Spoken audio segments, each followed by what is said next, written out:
Over these last weeks, I have been speaking to you about the crisis in the church regarding sexual abuse by clergy and the problem regarding homosexuality, regarding priests, bishops, and the problems that are being experienced in our seminary system where young priests are being trained and have experienced abuse by clergy.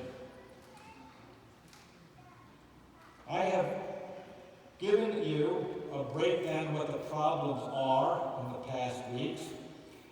I proposed some solutions to those problems. Today I want to talk to you about how you, the laity, can address these issues, because ultimately it is your church. Some people over the years have come to believe that the church belongs to the priests, the bishops, and the Pope. However, by the mere or great fact that you are baptized makes you a member of the body of Christ with a voice. Today's gospel talks about hearing, so pay attention to what I'm saying, and then to use your voice, because the laity cannot be mute. The people that cause the problems, the priests, the bishops, and the hierarchy in Rome are not the ones that are going to be able to fix the problem. We need you to help to rebuild and purify the body of Christ. I want to read you part of an email that I have received that made me realize how important it is that I speak to you about ways and means of having your voice heard. As you can imagine, I get numerous emails. Some of them I like, some I don't like, but this one I think was important. Let me read it to you, just part of it. Father, I am 77 years old and disheartened by what is happening to my religion. Yes, my religion. I am an equal member, like the Pope, in the entire hierarchy of the Church. They are not more entitled to the Catholic faith than I am. However, they, over the centuries, have given to themselves unaccountable power. He ends by saying, give me a voice. He says to me, keep speaking up, for I have no voice in my religion. Oh, yes, he does, and so do you. So now, open your ears to what I have to say, and then I hope that you will also open your mouth. How do people have a voice in the church? People think that only the priests and only the bishops and only the Pope have something to say.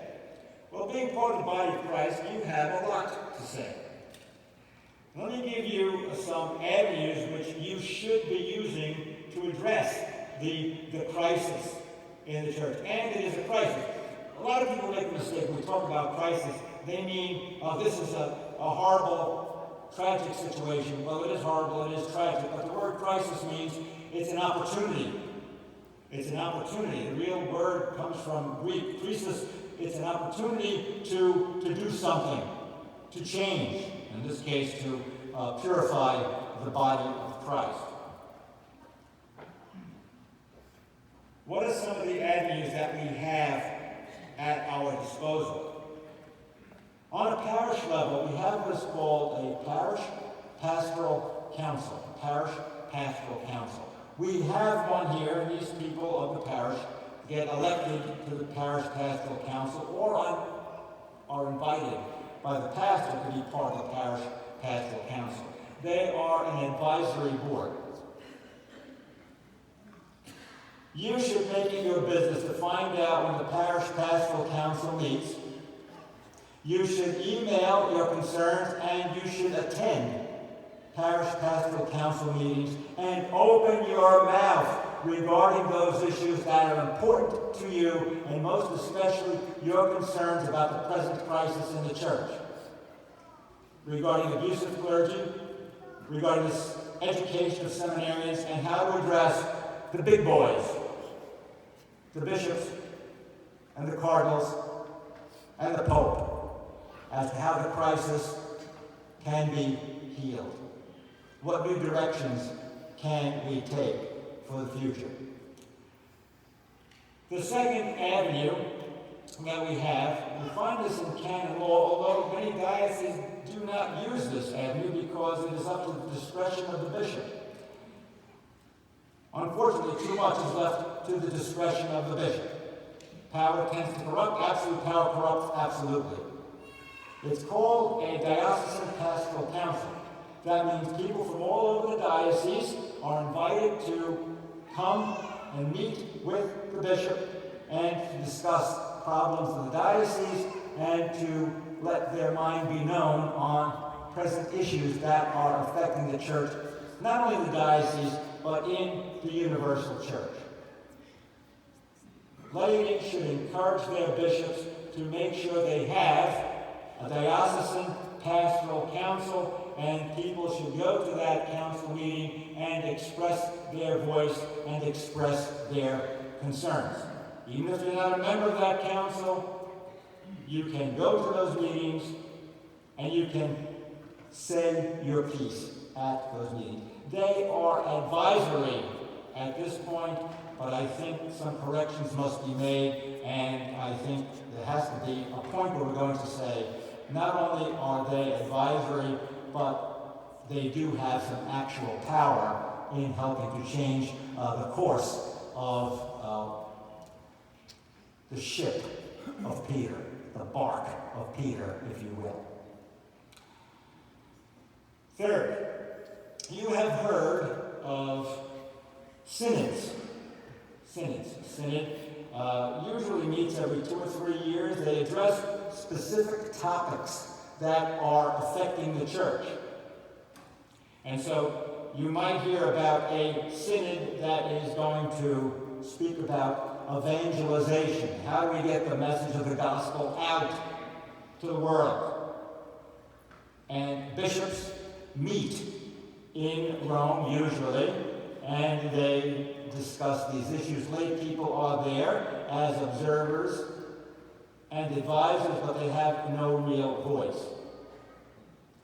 We've had synods that have dealt with the role of women in the church, and we have an upcoming synod on youth.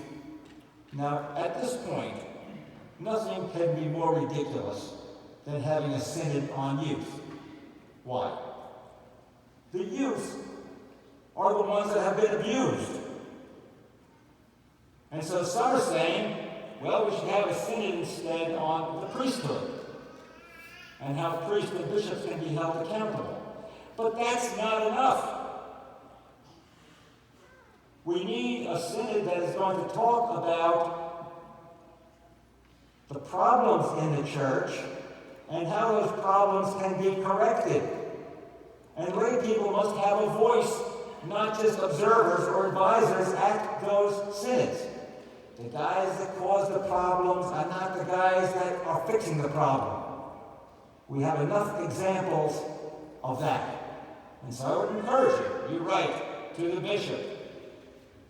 You write to the nuncio in Washington, the National Conference of Catholic Bishops, and tell them, youth will always be with us, but if we don't clean up the mess, they're not going to be with us much longer. That's a synod. Now, some of you folks might remember hearing about the Council of Baltimore. Remember hearing about that in school? The Second Council of Baltimore. That was the bishops coming together in the country and lay people advising them as to how to best evangelize in the United States, the new immigration coming in, with the expansion of the country. Second Council of Baltimore also gave us the Baltimore Catechism, which many of you have been instructed with. It's a pity we're still not using it. But right now, in the present Code of Canon Law, there is no provision for a plenary council in a country. The United States Conference of Catholic Bishops is not enough. It's the good old boys getting together. We need a plenary council to address the issues in this country, although the issues are international. We're getting reports from Chile, from the Honduras, from Guam. We have to talk about what's going on in our own country. People have to have a voice. Now, what if people feel that none of this is working? Look, I've gone to meetings, I've sent letters, I've made phone calls, I've sent emails, and nothing is happening. Well, then you know what has to happen? People have to call for their own synod. The lay people have to have a synod. And they have to let it be known what they think, what they feel, and what they want to shape up the ship of Christ, the bark of Peter. Let it become public. Let it become known. And then there is the nuclear option. Hold back the money. Put it in escrow until the demands are met. There is an article in today's Naples Daily News. And I'm not a big fan of the paper, quite honestly. But it's not the New York Times, so I don't want you to be offended. But it's a pretty good article. It's a pretty good article. And I hope that you'll at least get a copy of the paper or go online and read this article. It's called Catholic Laity Demand Change Amid Scandals. Catholic laity, that's you. Demand change amid scandals. This is what it says. Countless Catholics in the United States are raising their voices in prayer and protest to demand change amid new revelations of sex abuse by priests and allegations of widespread cover-ups. They are using letter-writing campaigns and holding prayer vigils and listening sessions in an effort to bring about change from the pews, realizing it's up to them to confront the problem and save the church. They love after years of empty promises to save the church they love. Save the church they love after years of empty promises from leadership. One man says, I think it's important that the large body hears from us because we actually make up the church. We actually make up the church. I leave you with this guarantee. This is a guarantee. If we don't do something soon, we are going to have more problems. A man today sent me another email, and he invited me to join the First Christian Church of Naples. I don't think that's going to happen. Leaving is not the solution. But let me tell you now, the days of pray, pay, and obey are over.